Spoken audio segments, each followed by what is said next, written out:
بسم اللہ الرحمن الرحیم الحمد للہ رب العالمین والصلاة والسلام علی رسولہ الکریم اللہم صلی علی محمد وعلی آل محمد کما صلیت علی ابراہیم وعلی آل ابراہیم انک حمید مجید اللہم بارک علی محمد وعلی آل محمد کما بارکت علی ابراہیم وعلی آل ابراہیم انک حمید مجید۔ معزز ناظرین کرام، السلام علیکم ورحمۃ اللہ وبرکاتہ۔ ناظرین کرام، میں ہوں آپ کے ساتھ آپ کا میزبان حافظ محمد نعمان طور۔ ناظرین کرام، اس پروگرام میں ہمارے ساتھ مختلف علماء کرام موجود ہوتے ہیں، مختلف اسلامک اسکالر موجود ہوتے ہیں، اور ہم مختلف موضوعات پہ گفتگو کرتے ہیں اور اپنے معزز مہمانوں سے علمی استفادہ حاصل کرنے کی کوشش کرتے ہیں۔ ناظرین کرام، میں آج کے اپنے معزز مہمانوں کی طرف بڑھتا ہوں، اور آج کا جو ہمارا ٹاپک ہے، آج کا جو ہمارا موضوع ہے، وہ ہے صحبت کے اثرات۔ آج ہم یہ جاننے کی کوشش کریں گے کہ صحبت کون سی ہمارے لیے بہتر ہے، اور کن لوگوں کو ہم نے اپنے قریب رکھنا ہے، اور کن لوگوں سے ہم نے اپنے آپ کو بچانا ہے، اپنی نسلوں کو بچانا ہے۔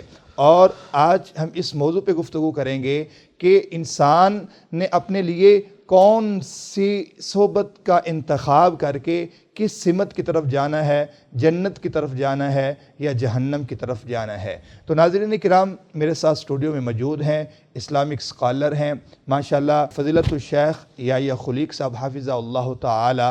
سر، السلام علیکم ورحمۃ اللہ۔ وعلیکم السلام ورحمۃ اللہ وبرکاتہ۔ جزاک اللہ۔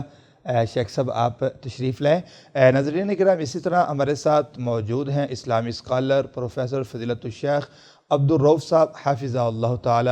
سر، السلام علیکم ورحمۃ اللہ۔ وعلیکم السلام ورحمۃ اللہ وبرکاتہ۔ آپ بھی خیریت سے ہیں؟ الحمدللہ، شکرا۔ اسی طرح ہمارے ساتھ اسلامک اسکالر ہیں فضیلت الشیخ حنظلہ حماد صاحب حافظہ اللہ تعالی۔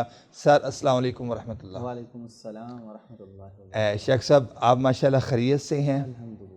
اللہ تعالیٰ جی آپ کو جزائے خیر عطا فرمائے۔ ناظرین کرام، جو ہمارا آج کا موضوع ہے اس کی طرف بڑھتے ہیں اور اپنے معزز مہمانوں سے جاننے کی کوشش کرتے ہیں کہ جو صحبت کے اثرات ہوتے ہیں، اور اس کے حوالے سے اللہ کے رسول صلی اللہ علیہ وسلم کے فرامین کیا ہیں، اللہ کے رسول صلی اللہ علیہ وسلم نے کس صحبت سے بچنے کا حکم دیا اپنی امت کو۔ تو میں اپنے معزز مہمان فضیلت الشیخ یحییٰ خلیق صاحب حافظہ اللہ تعالیٰ کی طرف بڑھنا چاہوں گا۔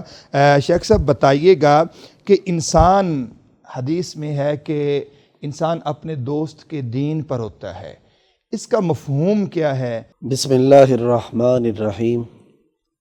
یقیناً اللہ ذوالجلال والاکرام نے نبی مکرم صلی اللہ علیہ وسلم کو حق دے کر اس دنیا میں مبعوث فرمایا ہے۔ بے شک نبی مکرم صلی اللہ علیہ وسلم کی مشہور حدیث ہے، المرء علی دین خلیلہ جی فلینظر احدکم من یخالل، جی کہ آدمی اپنے دوست کے دین پر ہوتا ہے، جی تو اس کو اس بات پر غور و فکر کرنا چاہیے کہ اس کی دوستی کس شخص کے ساتھ ہے اور کس کردار کے حامل شخص کے ساتھ اس کا اٹھنا بیٹھنا ہے۔ جی اس حدیث سے ہمیں پتہ چلتا ہے کہ کسی بھی شخص کا جو تعارف ہے وہ اس کے دوستوں سے ہوتا ہے۔ جی اگر ہم کسی شخصیت کے بارے میں جاننا چاہتے ہیں کہ اس کی شخصیت کیسی ہے، اس کا کردار کیسا ہے، اس کا رویہ کیسا ہے، اخلاق تو کیسا ہے، ہمیں اس کے دوستوں کو دیکھ کر جو ہے وہ اس کی پوری جو کردار سازی ہے یا اس کا جو کردار ہے وہ معلوم ہو جاتا ہے۔ بالکل۔ تو حدیث ہمیں اسی طرف ہی رہنمائی کر رہی ہے کہ تمہارے دوست تمہارا تعارف ہوتے ہیں، تمہاری پہچان ہوتے ہیں، تو تمہیں اچھے لوگوں سے ہی اپنی دوستی جو ہے وہ بنانی چاہیے، تاکہ تمہاری پہچان اچھی ہو جی اور معاشرے کے اندر تم جو ہے ایک باعزت فرد اور شہری کی حیثیت میں اپنی زندگی بسر کرو۔ جی بالکل، جزاک اللہ۔ شیخ صاحب، آپ کیا فرمانا چاہیں گے کہ جو اچھی صحبت اختیار کرنے والے ہیں، اچھے لوگوں کا انتخاب کرنے والے ہیں کہ ان کا اللہ نے قرآن مجید کے اندر کس انداز میں تذکرہ فرمایا ہے؟ الحمدللہ رب العالمین والصلاة والسلام علی سید الاشرف الانبیاء والمرسلین، اما بعد۔ آج کا ہمارا موضوع جو ہے معاشرے کے اوپر، اس کے جو اثرات ہیں ہم دیکھتے ہیں، اچھے ہیں یا برے ہیں، وہ سب سامنے نظر آ جاتے ہیں۔ جی، تو یہ ہے کہ جو نیک لوگوں کی صحبت اختیار کرتے ہیں جی، ان کی مثال بھی ہے، اور جو برے لوگوں کی صحبت اختیار کرتے ہیں ان کی مثال بھی ہے۔ ایک شخص کے بارے میں قرآن کریم ایک نقشہ کھینچتا ہے، وَيَوْمَ يَعَضُّ الظَّالِمُ عَلَىٰ يَدَيْهِ يَقُولُ يَا لَيْتَنِي اتَّخَذْتُ مَعَ الرَّسُولِ سَبِيلًا یا وَيْلَتَا لَيْتَنِي لَمْ أَتَّخِذْ فُلَانًا خَلِيلًا لَقَدْ أَضَلَّنِي عَنِ الذِّكْرِ بَعْدَ إِذْ جَاءَنِي۔ ان آیات میں ایک ایسے شخص کا تذکرہ ہے جی، جو میدان حشر میں پھر اپنے ہاتھوں کو کاٹ کے، وہ تمثیل کے طور پہ جملہ ہے کہ افسوس کا اظہار کر رہا ہے جب اس کے اعمال سارے برباد ہو گئے اور وہ جہنم کی طرف جا رہا ہے، تو وہ کہتا ہے کہ کاش رسول کا ساتھ جو تھا اس کا انتخاب کیا ہوتا۔ جی، اب آج کے دور میں رسول تو نہیں ہے، بالکل، آج کس کا انتخاب کرنا ہے؟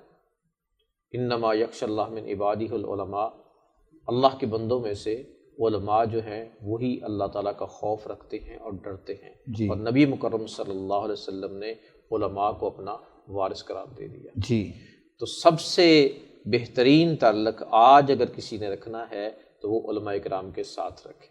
بالکل، یہ قرآن کریم کی آیات جو ہیں اور حدیث رسول، اس سے یہ مفہوم نکلتا ہے۔ جی، اور دوسری بات یہ ہے کہ جب وہ افسوس کر رہا ہوگا پھر وہ ایک اور جملہ کہتا ہے، یا ویلتا لیتنی لم اتخذ فلانا خلیلا، کاش کہ میں فلاں کو اپنا دوست نہ بناتا۔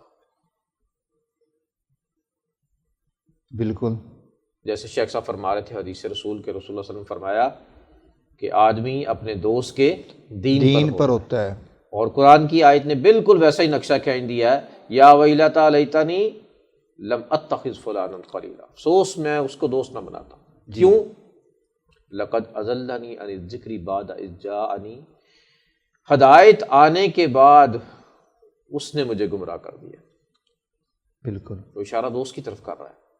تو ثابت ہوا قرآن کریم کی تعلیمات سے کہ دوست جو ہوتا ہے اگر تو اچھے لوگوں کا ساتھ ہے جی، تو پھر تو کامیابی ہے، لیکن اگر انتخاب کر لیا ہے کسی برے بندے کا تو پھر وہ تمہیں جہنم کی طرف لے کے جائے گا، ایسے یہ آدمی کہہ رہا ہے۔ ویسے اس شان نزول کے اعتبار سے اس کے بارے میں ایک روایت ہے جی، کہ عقبہ بن ابی معیط پہلے مسلمان ہو گیا، لیکن دوست کے کہنے پہ، اس کی محبت میں اس نے دین کو چھوڑ دیا اور کفر کی حالت میں مرا۔ اب وہ اس معاملے میں یہ آیت ہے، اور کہ وہ شخص پچھتا رہا ہے، یہ تو ایک اگر مخصوص اس کی طرف ہو، ویسے ہر وہ شخص پچھتائے گا جی، جس نے رسول کے رستے کو چھوڑ دیا، اہل حق کے رستے کو چھوڑ دیا، اور اس کے مقابل کو دوسرے لوگوں کا رستہ اختیار کیا، وہ بھی۔ اور بات چل رہی تھی صحبت کے بارے میں، تو وہ تو شیخ صاحب بہت شکریہ۔ میں آگے بڑھتا ہوں اپنے معزز مہمان فضیلت الشیخ حنظلہ حماد صاحب۔ شیخ صاحب، آپ اس بارے میں جو صحبت کے اثرات ہوتے ہیں، اس کے بارے میں آپ کیا فرمانا چاہیں گے؟ نعمان بھائی، جو صحبت ہوتی ہے وہ ایک انسان کے صرف جو ہے وہ ظاہری معاملات کے ساتھ ساتھ اس کے جو اندرونی روحانی معاملات ہیں ان پہ بھی بڑا گہرا اثر رکھتی ہے۔ اور یہ ایک لاشعوری بات ہوتی ہے کہ انسان جس کے ساتھ اٹھتا بیٹھتا ہے اس کا اثر قبول کرتا ہے، بالکل، اور جدید سائیکولوجی اس بات کو تسلیم کرتی ہے۔ مسند احمد کے اندر حدیث موجود ہے، امام احمد علیہ الرحمہ نے اس حدیث کو نقل کیا ہے کہ سیدنا انس بن مالک رضی اللہ تعالیٰ بیان کرتے ہیں کہ ایک شخص آیا، آ کے اللہ کے رسول سے کہنے لگا، یحب الرجل، ایک آدمی ہے وہ کسی آدمی سے محبت کرتا ہے، جی، ولا یستطیع ان یعمل بعملہ، لیکن وہ اس بات کی طاقت نہیں رکھتا کہ اس جیسا عمل کرے۔ بالکل، تو سیدنا انس بن مالک رضی اللہ تعالیٰ عنہ کہتے ہیں کہ اللہ کے رسول صلی اللہ علیہ وسلم نے فرمایا، المرء مع من احب، آدمی اس شخص کے ساتھ ہوتا ہے جس کے ساتھ اس سے محبت ہوتی ہے. تو اب نعمان بھائی یہ بات بڑی اہم اور سمجھنے والی ہے کہ سیدنا انس بن مالک کہتے ہیں کہ میں نے اللہ کے رسول کے اصحاب کو اس سے زیادہ خوش کسی بات پہ نہیں دیکھا کہ انہوں نے اس بات کو پسند کیا کہ ہمیں اللہ کے رسول سے محبت ہے. اب اس میں جو بات سمجھنے والی ہے نعمان بھائی وہ یہ ہے کہ یہاں پہ جو محبت ہے وہ محبت انسان کے ظاہری اعمال کے ساتھ ساتھ اس کی روحانی تعمیر اور تربیت بھی کر رہی ہے، اور یہ صرف صحبت صالح سے ہی حاصل ہو سکتی ہے. ماشاءاللہ ماشاءاللہ. بہت شکریہ شیخ صاحب. شیخ صاحب میں آپ سے جاننا چاہوں گا کہ جو اچھی صحبت ہے اس کے بارے میں اللہ کے رسول صلی اللہ علیہ وسلم کے کیا فرامین ہیں، اور ہم اپنی نسل کو، اپنی اولاد کو جو ہمارے زیر تربیت ہوتے ہیں، آپ تو ماشاءاللہ ویسے بھی ٹیچنگ کے شعبہ سے منسلک ہیں، تو کیا فرمانا چاہیں گے کہ اللہ کے رسول صلی اللہ علیہ وسلم نے جو اچھی صحبت کے متعلق فرمایا؟ رسول اللہ صلی اللہ علیہ وسلم جو ہادی اعظم ہیں، جی، آپ کے فرامین ہمارے لیے مشعل ہدایت ہیں. سیدنا ابو موسیٰ اشعری رضی اللہ تعالیٰ عنہ روایت کرتے ہیں کہ رسول اللہ صلی اللہ علیہ وسلم نے اچھی اور بری صحبت کے لیے مثال دے کر سمجھایا. جی، نبی مکرم صلی اللہ علیہ وسلم فرماتے ہیں کہ اچھی صحبت کی مثال جیسا کہ کوئی عطر فروش ہے. بالکل. اب یا تو وہ آپ کو تحفہ میں دے دے گا یا آپ اسے خرید لیں گے، اور نہیں تو کم از کم اس کے پاس سے آپ کو خوشبو آئے گی. بالکل. اور بری صحبت کی مثال آپ نے فرمایا کہ وہ بھٹی جلانے والا جو ہے، اب وہ یا تو آپ کے کپڑے جلا دے گا، جی، یا آپ کو دھواں اور گرد وغیرہ اس کے پاس سے حاصل ہوگا. یعنی کسی حالت میں بھی آپ کا اس کے پاس بیٹھنا اس کا آپ کے لیے خیر نہیں ہے، آپ کے لیے خیر والا نہیں ہے. تو اس سے رسول اللہ صلی اللہ علیہ وسلم نے امت کی ہماری یہ تربیت فرما دی ہے کہ تم اپنی صحبت، اپنی مجلس جو ہے وہ اچھی رکھو. شیخ سعدی رحمہ اللہ کے بارے میں آتا ہے جی کہ انہوں نے مٹی میں خوشبو محسوس کی، جی، تو انہوں نے مٹی کو مخاطب کرتے ہوئے کہا کہ یہ تیرے اندر خوشبو کہاں سے آ گئی، تو مٹی ہے. بالکل. تو مٹی نے کہتے ہیں کہ پھر جواب دیتے ہوئے کہا کہ دراصل بات یہ ہے کہ میں نے کچھ وقت جو ہے وہ ایک پھول کے ساتھ بسر کیا، تو وہ وقت جو ہے وہ میرے لیے قیمتی ثابت ہوا، اور اب مجھ سے بھی خوشبو آ رہی ہے. یعنی جیسا آپ اپنی اٹھک بیٹھک رکھیں گے، جی، جس طرح کا آپ اٹھنا بیٹھنا کریں گے، ویسے ہی آپ کے اثرات جو ہیں وہ ظاہر ہوں گے. شیخ صاحب میں حنظلہ حماد صاحب آپ سے گزارش کروں گا کہ جو اچھے لوگوں کی صحبت اختیار کرنا، صالحین کی، اللہ کی عبادت گزاروں بندوں کی، اس کے بارے میں آپ کیا فرمانا چاہیں گے؟ جو صالحین کی صحبت ہے نعمان بھائی، جیسا ہم نے پہلے دیکھا کہ جو صحبت ہوتی ہے، جی، وہ صحبت انسان کے ذاتی معاملات سے لے کے اجتماعی معاملات تک ہر ایک دائرے کے اوپر اس کا اثر ہوتا ہے. بالکل. تو انسان جن لوگوں کے ساتھ اٹھتا ہے، بیٹھتا ہے، معاملات کرتا ہے، ان لوگوں کی صحبت انسان کو اندر سے بھی اور باہر سے بھی بدل رہی ہوتی ہے. بالکل. تو اللہ تعالیٰ کے رسول صلی اللہ علیہ وسلم کہ اصحاب محمد صلی اللہ علیہ وسلم کی یہ عادت مبارکہ ہوا کرتی تھی، جی، کہ جب انہیں خبر ملتی کہ فلاں شخص جو ہے اس کے بارے میں اللہ کے رسول کی بشارت ہے کہ وہ نیک ہے، تو وہ اس کی خدمت میں حاضر ہوا کرتے تھے. جس طرح سیدنا عمر فاروق رضی اللہ تعالیٰ عنہ کا مشہور واقعہ ہے جی، کہ اللہ کے رسول صلی اللہ علیہ وسلم نے ان سے کہا تھا کہ اویس کرنی اگر آپ سے ملیں تو ان سے دعائے مغفرت کروائیں. اب سیدنا عمر فاروق رضی اللہ تعالیٰ عنہ، آپ سوچیں کہ ایسے صحابی ہیں کہ جن کے بارے میں اللہ کے رسول نے جنت کی بشارت دی ہے انہیں، اور ایک نہیں کئی مرتبہ اللہ کے کئی مرتبہ، اور ان کے بارے میں خود اللہ کے رسول کا یہ فرمان ہے کہ عمر آپ جس گلی سے گزر جاتے ہیں شیطان اس گلی میں داخل نہیں ہوتا. اللہ اکبر. 22 لاکھ. اور وہی عمر رضی اللہ تعالیٰ عنہ کہ جن کا اللہ کے رسول صلی اللہ علیہ وسلم نے محل جنت کے اندر دیکھا. اللہ اکبر. جی، 22 لاکھ مربع میل کے اوپر ان کی حکومت ہے. ایسے نڈر حکمران ہیں، اس کے باوجود بھی اللہ کے رسول کے اس فرمان کو کہ اویس کرنی کہیں ملیں تو ان سے مغفرت کی دعا کرواؤ۔ تو نعمان بھائی جو اویس کرنی کے ساتھ ملاقات تھی اس میں ایک نقطہ یہ بھی ہے کہ کوئی بھی شخص جو کسی بھی مقام پہ ہے اس کے لیے سب سے بہترین جو توشہ ہے، جو سب سے بہترین اس کے پاس ایک ذخیرہ ہے آخرت کے لیے، وہ یہ ہے کہ وہ کسی صالح شخص کی صحبت اختیار کرے۔ وہ اویس کرنی علیہ الرحمہ کے پاس حاضر ہوئے ہیں اور ان سے دعا کی درخواست کی۔ تو اس طرح ہمیں بھی چاہیے کہ جو علماء ہیں، جو بزرگ صلحاء ہیں، ان کی خدمت میں حاضر ہوں اور ان سے دعا کی درخواست کریں، ان کے پاس وقت گزاریں۔ شیخ صاحب آپ کیا فرمانا چاہیں گے، ہم اپنی نسل کو، اپنے بچوں کو، نوجوانوں کو بری مجلس سے کیسے بچا سکتے ہیں؟ نعمان بھائی بات یہ ہے کہ جب تک ہم اپنے بچوں کو، اپنے نوجوانوں کو اس بری مجلس کے جو نقصانات ہیں ان سے آگاہ نہیں کریں گے، ان کی رہنمائی نہیں کریں گے، اس وقت تک ہم اپنے اس مشن اور مقصد میں کامیاب نہیں ہو سکتے۔ بالکل۔ تو اپنے نوجوانوں کو ہمیں رسول اللہ صلی اللہ علیہ وسلم کی جو تعلیمات ہیں، جو فرامین ہیں، ان کی روشنی میں جو ہے ان کی جو ہے وہ تربیت کرنی چاہیے۔ رسول اللہ صلی اللہ علیہ وسلم نے اپنے ایک صحابی، آپ ان کے پاس کھانا کھانے کے لیے جو ہے وہ تشریف لے گئے، تو آپ نے ان کو دعا بھی دی اور ایک نصیحت بھی کی۔ تو ہم بھی اپنے نوجوانوں کو وہی بات کہنا چاہیں گے۔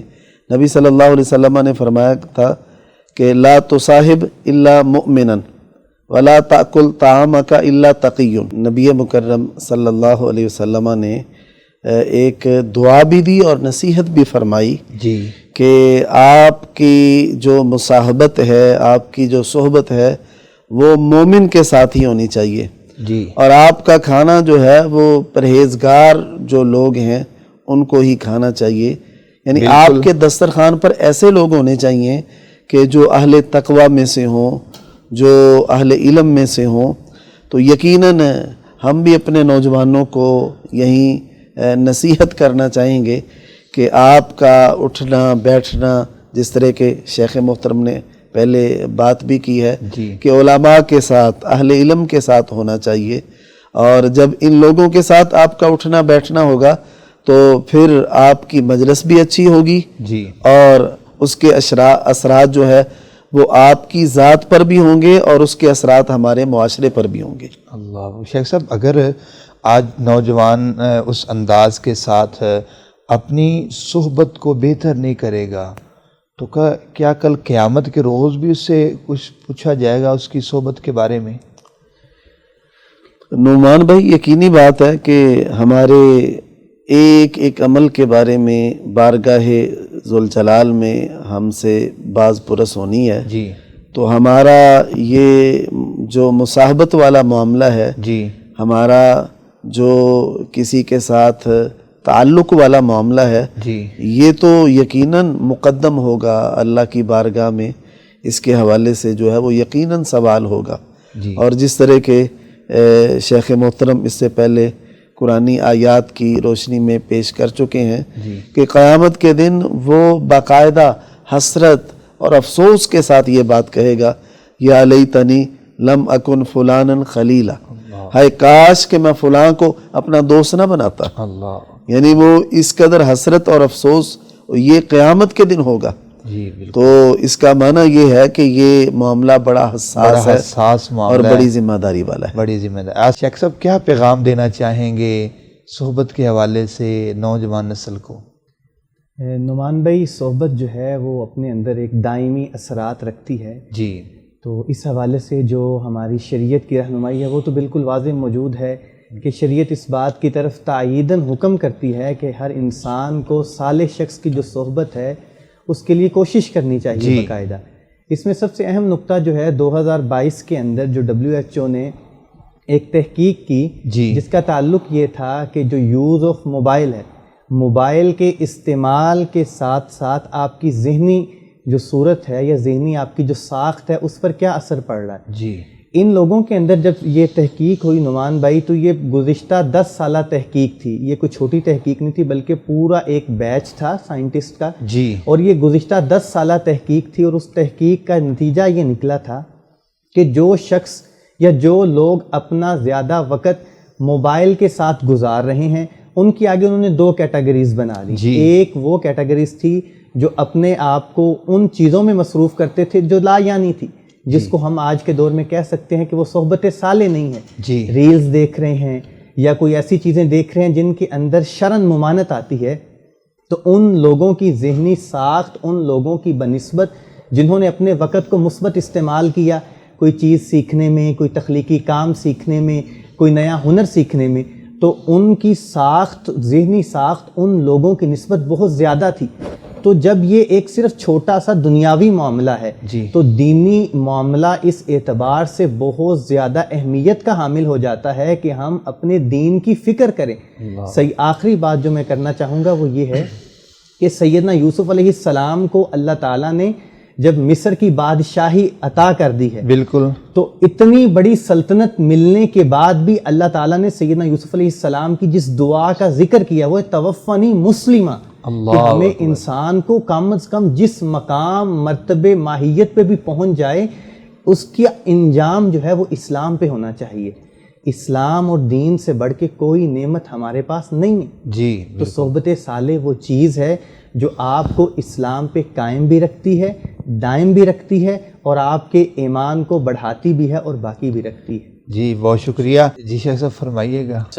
میں اپنے سامعین سے یہ گزارش کرنا چاہتا ہوں, دیکھیں کہ یہ صحبت ایک اثر کیسے کرتی ہے, کسی کے اوپر اثر انداز کیسے ہوتی ہے.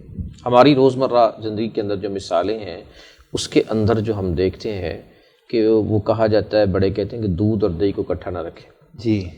اچھا وہ ہوتا کیا ہے کہ دہی جو ہوتی ہے نا اس کا اثر دودھ قبول کرتا ہے اور دودھ پھٹ جاتا ہے, اور وہ بڑا اس کو محتاط انداز میں رکھتے ہیں. اچھا فریج میں جی خربوزہ نہ رکھیں, امرود نہ رکھیں, سیب نہ رکھیں, جی کیا ہوگا, آم نہ رکھیں. وہ جو دودھ رکھا ہوتا ہے نا وہ اس کے اندر اس کی خوشبو آ جاتی ہے, حالانکہ وہ فاصلے سے چیزیں پڑی ہوتی ہیں, بالکل, اس کے باوجود وہ اثر قبول کر لیتے ہیں. اب پیاز کے ساتھ, چھری کے ساتھ اگر کسی نے پیاز کو کاٹا اور اس کے بعد فروٹ کاٹ دے, آپ کھائیں گے نہیں, کبھی بھی نہیں. اب یہ کیا ہے, یہ اثر قبول ہوا ہے. اثر قبول, تو اثر جب قبول ہوتا ہے نا تو اس کے پھر نتائج نکلتے ہیں. ایک چھوٹی سی مثال ہے, مختصر سی. ایک آدمی نے, اس کا انٹرویو ہوا اس کے تھا سزائے موت میں, تو اس سے پوچھا گیا کہ 25 سال بلکہ اس عمر قید ہو گئی تھی کہ تم کیوں آئے یہاں پہ. تو اس نے بتایا کہ میں نے نا ایک بڑک ماری تھی, اس کے نتیجے میں بڑک کی وجہ سے میں ہوں. تو انہوں نے پوچھا کیسے. اس نے کہا میں سینمے میں فلم دیکھ رہا تھا, تو فلم تھی کوئی پنجابی مووی اور اس میں بڑی مار دھاڑ ہو رہی تھی اور وہ بڑکیں ہو رہی تھی. اب اس نے اس کا اثر قبول کیا ہوا تھا. جب باہر نکلا تو کہتا میرے دوست کی کسی کے ساتھ لڑائی ہو رہی تھی اور میں نے کہا مارو اس کو فیر, وہی اثر قبول. اس نے میرے کہنے پہ وہ فیر مار دیا, حالانکہ لڑائی اس کی ہو رہی تھی. جب وہ مقدمہ چلا تو اس نے کہا یہ اس نے مجھے کہا تھا, شاطیں بھی لگی جی اس نے کہا تھا. اب وہ 25 سال میں اس کی سزا بھگت رہا ہوں. تو یہ اثر جو قبول انسان کرتا ہے اس کے نتائج پھر اس طرح سے نکلتے ہیں. اور یہی اثرات آج میں سمجھتا ہوں کہ جو ہمارے نوجوان نسل, جس طرح شیخ صاحب نے فرمایا کہ جو سوشل میڈیا کے ساتھ منسلک ہے اور وہاں سے وہ سارے اثرات لے رہے ہیں, ریلز وغیرہ دیکھتے ہیں. جی بالکل. پہلے دیکھیں نا تھوڑے سے اثرات ہوتے ہیں انسان کے اوپر, پسند نہ بھی کرتا, لیکن بیٹھنا اٹھنا جو ہوتا ہے نا مجلس میں وہ آہستہ آہستہ آہستہ اس قطرے کی طرح ہے جو گرتا ہے, اور معمولی سا قطرہ ہوتا ہے لیکن وہ نیچے پتھر پہ بھی سوراخ کر دیتا ہے. تو اس لیے وہ ہلکی ہلکی ڈوز جو ہے نا, پھر انسان اس کا پہلے تو نفرت کرتا ہے, پھر وہ آہستہ آہستہ عادی ہو جاتا ہے, نارمل ہو جاتا ہے, پھر اس کو وہ لینا شروع کر دیتا ہے. تو ایسی بات ہے کہ یہ نشے پہ لگنے والے دیکھیں بڑے بڑے سمجھدار جو لگ جاتے ہیں وہ صحبت کی وجہ سے لگتے ہیں, ورنہ تو دور بیٹھے تو کوئی بھی نہیں. جی بہت شکریہ. ناظرین کرام ہمارے ساتھ موجود ہیں فضیلت الشیخ یحییٰ خلیق صاحب. سر بہت شکریہ. فضیلت الشیخ عبدالرؤف صاحب, سر آپ کا بھی شکریہ. فضیلت الشیخ حنظلہ حماد صاحب, آپ کا بھی شکریہ, آپ بھی تشریف لائے. ناظرین کرام, آج جس حوالے سے ہمارے اسکالر گفتگو کر رہے تھے, آج ہمیں اگر ان چیزوں کو نہ اپنایا تو ہماری جو آئندہ کی جو آنے والی نوجوان نسل ہے تو اس کی جو بقیہ زندگی ہے اس کی ہمیں فکر کرنی ہوگی. تو ہمیں اس کی فکر کرتے ہوئے ہمیں اپنے بچوں کی جو صحبت ہے, اسکول کی ہے, اس کی کالجز کی ہے, یونیورسٹیز کی ہے, محلے کے اندر ہے, گاؤں کے اندر, شہر, جہاں بھی ان کی مجلس ہے, ہمیں ان کی صحبت کو خیال رکھنا ہوگا، والدین کو بالخصوص۔ اگر وہ ان کا خیال رکھیں گے، بری مجلس سے بچائیں گے، دنیا کے ساتھ ساتھ ان کی آخرت میں بھی کامیابی ملے گی، اور کل قیامت کے روز والدین کو بھی شرمندہ نہیں ہونا پڑے گا۔ تو مجھے اجازت دیجیے، السلام علیکم ورحمۃ اللہ وبرکاتہ۔